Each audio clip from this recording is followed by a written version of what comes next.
자, 홍명보호의 첫 번째 그리고 두 번째 경기. 네. 첫 번째는 이 홈에서 치러진 팔레스타인과의 경기였고, 두 번째 경기는 이제 좀 힘들지만 오만 원정을 가서 우리가 승리를 따냈습니다. 그래서 지금 이제 1승 1무를 네. 거두면서, 물론 이제 이게 2승이었다면 정말 좋았겠지만 홈에서의 팔레스타인 무승부는 좀 아쉬웠고, 원정에서의 오만도 경기적으로 저는 승리를 챙긴 건 아주 중요하다고 생각해요. 아, 중요하죠. 만약에 못 이겼어 봐요.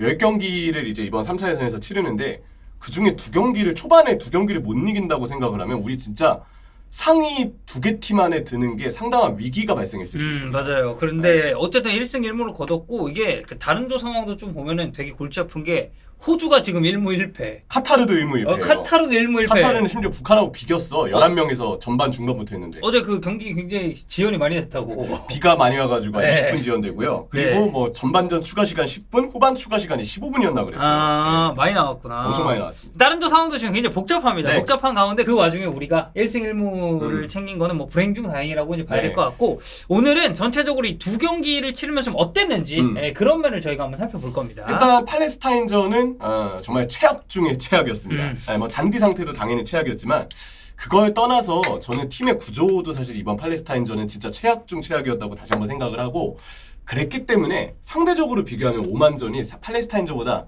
나아진 면은 그래도 있었어요. 제가 이제 그 오늘은 팔레스타인전을 좀 다시 한번 돌아봤을 때 이번 9월 A매치에서 팔레스타인전도 그리고 이번 오만전도 다 3-1, 4-2와 같은 구조를 취했다고 생각합니다. 뭐 일반적으로 뭐 유럽 축구에서 사실 뭐 이런 네. 구조는 많이 쓰니까. 최전방에 뭐 팔레스타인전은 주민규, 그리고 이번 저 오만전은 오세훈 선수가 뛰었고 황희찬 선수가 이제 이 정도 위치, 세컨톱의 위치에 있었죠. 손흥민이 왼쪽, 그 정확히는 이쪽 왼쪽 공격 지역에 있고 이명재 선수가 오버래핑을 했고, 뭐 마찬가지로 이제 이강인 선수 그리고 서령우 선수 이렇게 표현을 할 수 있는데, 기본적으로 우리가 빌드업을 할 때 구조가 일단 센터백 2명에 박용우 선수와 황인범 선수가 서는 2-2의 구조였습니다. 이 구조는 이제 박용우 선수 대신에 팔레스타인전은 정우영 선수가 나왔죠. 이게 어떻게 변형이 되냐면은 센터백 2명이 이렇게 좌우로 빠지거나 한쪽으로 빠졌을 때 박용우 아니면 정우영 선수가 센터백 옆으로 내려가서 자연스럽게 변형 백스리를 이렇게 그리는 구조가 많이 나왔어요. 어떻게 라볼피 하나 안 됩니까? 라볼피아나도 간간히 나왔죠. 나오던데. 센터백 사이로 이렇게 내려왔을 네. 때 이럴 때는 뭐 라볼피아나가 되는 거니까. 근데 사전적 의미에서 라볼피아나는 이렇지만 뭐 사실 거의 똑같아요. 센터백 옆으로 내려오냐 아니면 가운데로 내려오냐의 차이인데, 변형 백스리를 어쨌든 만드는 구조는 두 경기 모두 동일하게 취했습니다. 문제가 이럴 때 3-1의 빌드업 구조의 약점은 지금 보세요. 한 명만 남아있잖아요. 여기가 이제 약간 좀 고립되거나 네. 압박을 좀 강하게 받을 수 있다. 팔레스타인전도 이번 오만전도 황인범 선수가 되게 힘든 역할을 했다고 생각을 하는 게, 내려오는 역할은 주로 정우영 아니면은 박용우 선수가 좀 수행을 했었고, 그러니까 3선에 네. 기본적으로 위치한 선수들이 그걸 했다는 얘기잖아요. 이번에 우리가 만났던 오만이나 팔레스타인이 다 수비할 때 4-4 형태의 전술을 전 썼다고 생각하는데, 특히 팔레스타인의 경우는 이 4명의 미드필더 라인이 되게 촘촘하게 수비 라인과 간격을 좁혀서 오만보다도 더 조직적으로 우리의 공격진을 이렇게 압박하는 모습을 보여줬거든요. 그리고 여기서 보세요. 투톱도 수비에 참여합니다. 한 명이 황희범 선수를 막아요. 그리고 나머지 한 명이 센터백을 막습니다. 이런 상황이면은 센터백이나 아니면 박용우 선수와 같은 수비형 미드필더가 공을 잡아도 이렇게 표현을 할게요. 중앙으로 공을 줄 수가 없어요. 그러니까 중앙으로 가는 길목 자체가 네. 막힌다는 거지. 그리고서 이제 이 선수는 볼 쪽을 받기가 힘들어지고, 자연스럽게 그러면 그 밑선의 선수들에게 길게 볼을 줘야 되는데 주민규 선수가 사실 팔레스타인전에 롱볼 경합이 뭐 잘 됐다 보기는 좀 어렵고, 그리고 여기 이 선수들 내려와주는 움직임이 기본적으로 이번 팔레스타인전이 전 약속된 움직임이 거의 없었다고 생각을 해요. 약속된 움직임이 없으니까 자꾸 이 간격 때문에 공간이 벌어지면서 우리가 볼을 앞으로 보내기보다는 계속 의미 없이 뒤쪽으로 보내고, 겨우겨우 이제 황희범 선수가 내려와서 풀어준다고 해도 결국은 또 압박이 붙으니까 앞을 바라볼 수가 없어요. 그리고 위에서 내려와주는 움직임도 없고, 그래서 결국은 우리가 계속 뒤쪽에서 의미 없게 점유율만 가지고 좀 축구를 팔레스타인전에 했다고 생각을 하는데, 그때 팔레스타인전에도 도중에 어떤 변화가 있었냐면, 풀백, 뭐 그 당시에는 이제 오른쪽 풀백이 황문기가 선발이었고 왼쪽 풀백에 서령우가 선발이었죠. 풀백이 내려와서 공을 받아주는 상황이 많았습니다. 그러니까 어째 전방에서 가는 길목 자체가 막히니까 오히려 사이드 쪽에 활로를 좀 뚫어주는. 그렇죠. 왜냐면 볼을 받아줄 선수의 움직임이 아예 없으니까 풀백이 내려와서라도 볼을 받아주려고 했던 거예요. 거의 대부분은 황문기보다 서령우 선수, 오른발 풀백인 오른발 왼쪽 풀백이었던 서령우 선수가 내려와서 이제 볼을 받아주려고 했는데, 문제는 황문기 선수가 이렇게 내려왔다고 가정을 해볼게요. 황문기가 내려와 있어요. 그러면 오른쪽 폭을 벌리는 선수가 없잖아요. 그래서 이강인 선수가 당연히 이 폭을 벌리기 위해서 측면으로 빠지고 측면으로 빠집니다. 그럼 이 공간이 없어요. 그래서 자연스럽게 공이 황문기에게 가요. 그리고 이강인에게 가요. 그리고 이럴 때 이 공간이 없기 때문에 황인범 선수가 정말 겨우겨우 재빠르게 올라와가지고 이 공간을 채워주기 위해서 또 전진을 합니다. 중앙에 선수가 없죠. 이게 문제가 뭐냐면은 전개하다가 끊겼을 때는 그럼 역습에 내주기에도 우리가 너무 쉬워지는 구조가 맞아. 되고 사실 팔레스타인 오만 둘 다 돌아봤을 때 우리가 역습에 되게 좀 네. 위협적으로 막 그러니까 추가 실점 내주고 이럴 만한 장면들이 좀 있어서 그리고 또 하나는 이 황인범 선수가 정말 영리해서 그나마 여기까지 와준 거지. 사실 황인범 선수가 매 순간마다 이런 구조에서 오른쪽 하프 스페이스로 전진할 수 없는 거거든요. 쉽지 않지. 체력적으로도 분명히 네. 이슈가 있을 거고. 그래서 자연스럽게 이강인이 이렇게 넓은 공간에서 공을 잡으면 여기 지금 선수가 없는 거예요. 여기서 지금 뭐 이재성 선수는 당연히 침투를 해야 되고 뭐 주민규 선수는 계속 센터백과 경합을 해야 되니까 그게 팔레스타인전의 문제였고 뭐 반대편의 경우도 마찬가지죠. 서령우 선수가 내려와서 볼을 받아주기 위해서 움직임을 가져가면 자연스럽게 왼쪽 폭을 벌리는 선수가 없기 때문에 손흥민 선수가 이렇게 넓게 벌어지는 게 강제가 그러면 됩니다. 이제 왼쪽 하프 스페이스 공간이 사실 이제 우리 입장에서 네. 이제 비게 되는 거고. 그래서 자연스럽게 우리가 공을 전개하는 방식이 정말 U자가 될 수밖에 없었던 팔레스타인전이었고 그리고 무엇보다 너무 의미 없이 하프 스페이스 공간을 그냥 버려두는 경우가 많았다.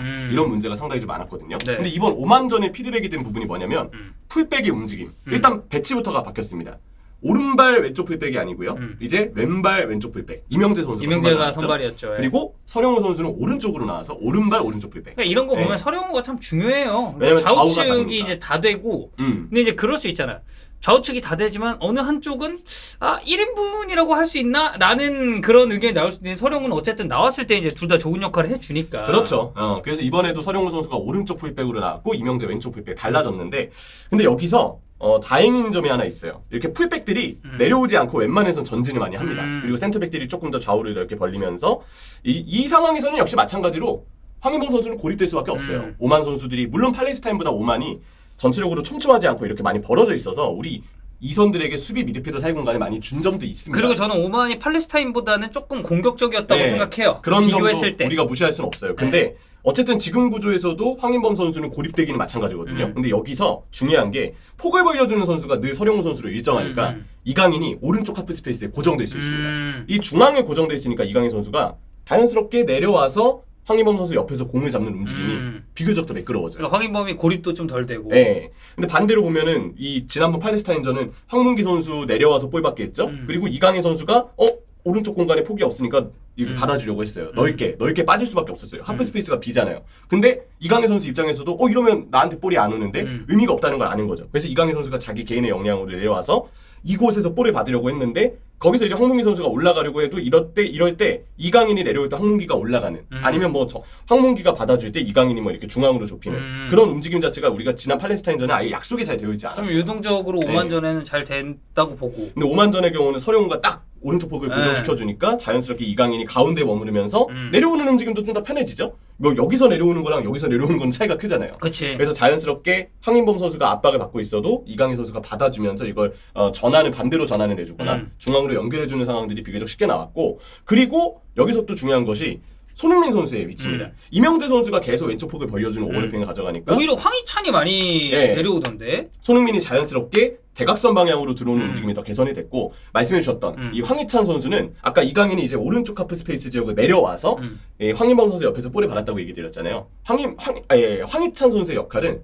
왼쪽 하프 스페이스로 살짝 내려와서 그래서 여기서 이제 이강인 선수가 볼을 받은 것처럼 황희찬 선수도 왼쪽 하프 스페이스에서 볼을 받고 이때 이명재가 폭을 벌리고 있기 때문에 손흥민이 측면으로 빠질 이유가 없습니다. 중앙에 집중하면 되잖아요. 이때 중앙에 집중한 손흥민이 대각선으로 들어와서 골대 쪽으로 이렇게 직접 박스 타격을 하는 시도할 수 있는 그런 동선이 그래도 이번 경기에서는 지난 팔레스타인전보다는 훨씬 오만전이 더 동선이 잡혀 있었다. 실제로 그 후반전 막판에 골 나왔을 때 손흥민, 이강인 물론 이강인, 손흥민의 말도 안 되는 키핑과 연계가 있었기에 나왔던 골 장면이지만 그런 장면이 나왔던 것도 딱 중앙에 뭉쳐있는 그런 느낌도 좀 났고 근데 그렇게 중앙에 뭉쳐있게끔 하기 위한 변화가 있었던 점은 사실이에요. 그게 좌우 풀백의 동선이 지난번 경기보다 조금 더 낮은 면이 있다. 그리고 그러면서 공격진이 안쪽으로 뭉치게끔 했기 때문에 이들 중에 한 명이 내려와서 황인범이 고립되는 상황을 그래도 해결할 수 있었고 그랬기에 그 손흥민과 이강인의 합작품처럼 중앙에서 우리 선수들의 개인 기량이 좀 더 통하면서 자연스럽게 골까지 나올 수 있었다.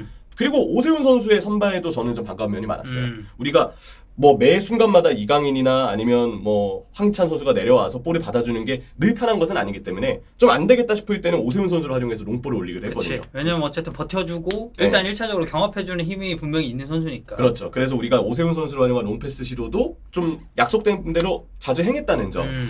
그런 부분에 있어서 이번 오만전이 팔레스타인전보다 공격 자체는 조금 더 나아진 면은 있었다. 그런 이야기는 좀 하고 싶습니다. 자, 그래서 어쨌든 이 두 경기를 치르면서 쭉 봤을 때는 그래도 이게 또 해줘야 될 때 해주는 해결사가 있다는 게 그쵸. 참 중요했다. 어제 경기도 저는 이제 보면서 야, 이거 잘못하면 초반 두 경기에서 2무 캘 수도 있겠다 이 생각했거든요. 네. 근데 정말 영웅은 난세에 나타난다고 그 어려운 상황에서 진짜 손흥민스러운 골이 아니었나. 그렇죠. 네. 저는 이번 저 팔레스타인전이랑 오만전 둘 다 가장 꾸준하게 잘하는 선수는 이강인. 그렇지. 팔레스타인전도 맞아. 아까 말했던 그런 어려운 환경에 있었잖아요. 전술적으로. 그 약간 좀 개인 능력으로 확실히 보여줄 수 있는 게 많다 보니까 이강인 선수가. 근데 그런데도 불구하고 이강인이 말했던 그 개인 능력, 자기가 계속 고군분투하면서 막 무에서 유를 창조하려고 하는 모습을 이미 팔레스타인전에 보여줬고 오만전도 결국 중앙에서 이강인이 내려와서 막 황인범 옆에서 받아주는 그런 모습들은 다 이강인 선수의 그런 번뜩임과 기술이 있었기에 가능했고 손흥민의 골도 이강인의 그 키핑이 많이 달랐어요. 맞아요. 그리고 손흥민 선수도 저는 이제 뭐 항상 이제 비슷한 부분을 강조를 하지만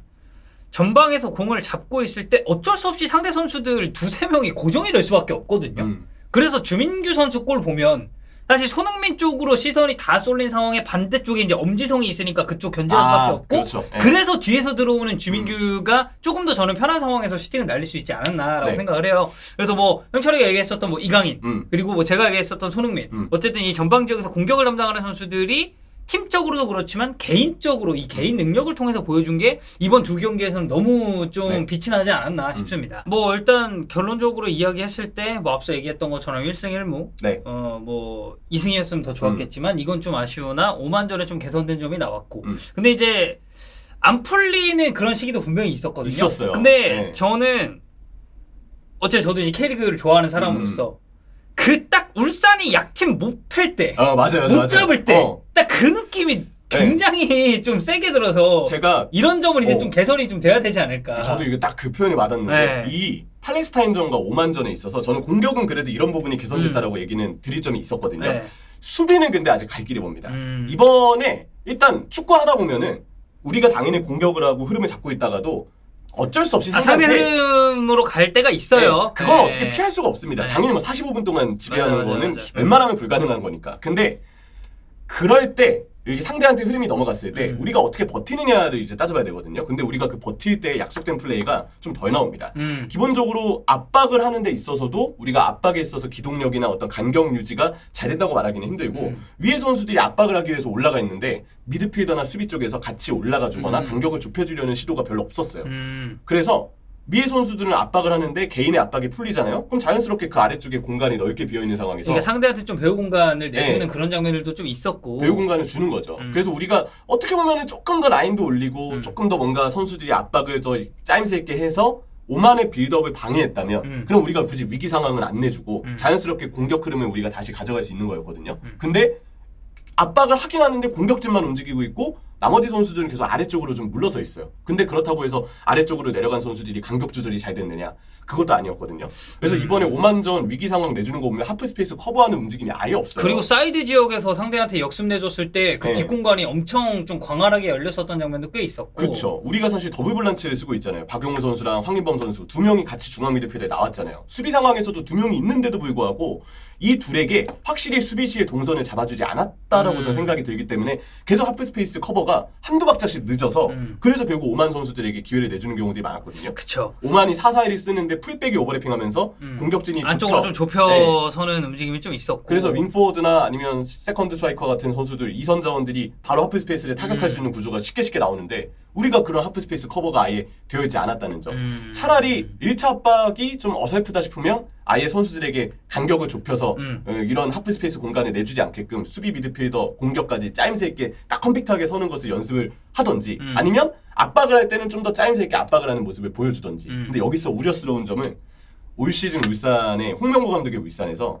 가장 제가 아쉽다라고 느꼈던 그리고 김판공 감독이 오면서 가장 달라졌다고 느끼는 포인트가 바로 그 압박이에요. 네, 그래서 이게 뭐 아까 저도 그랬고 형철이도 그랬고 좀 이제 비슷하다. 네. 그 안 풀렸을 때랑 비슷하다라고 이제 말씀을 드린 거고 그 저도 아까 이제 그 얘기를 하려고 했거든요. 1, 2년 차 때보다 3년 차 접어들면서 이제 그 문제가 저는 좀 더 나왔다 생각해요. 그렇죠. 울산 네. 팀적으로.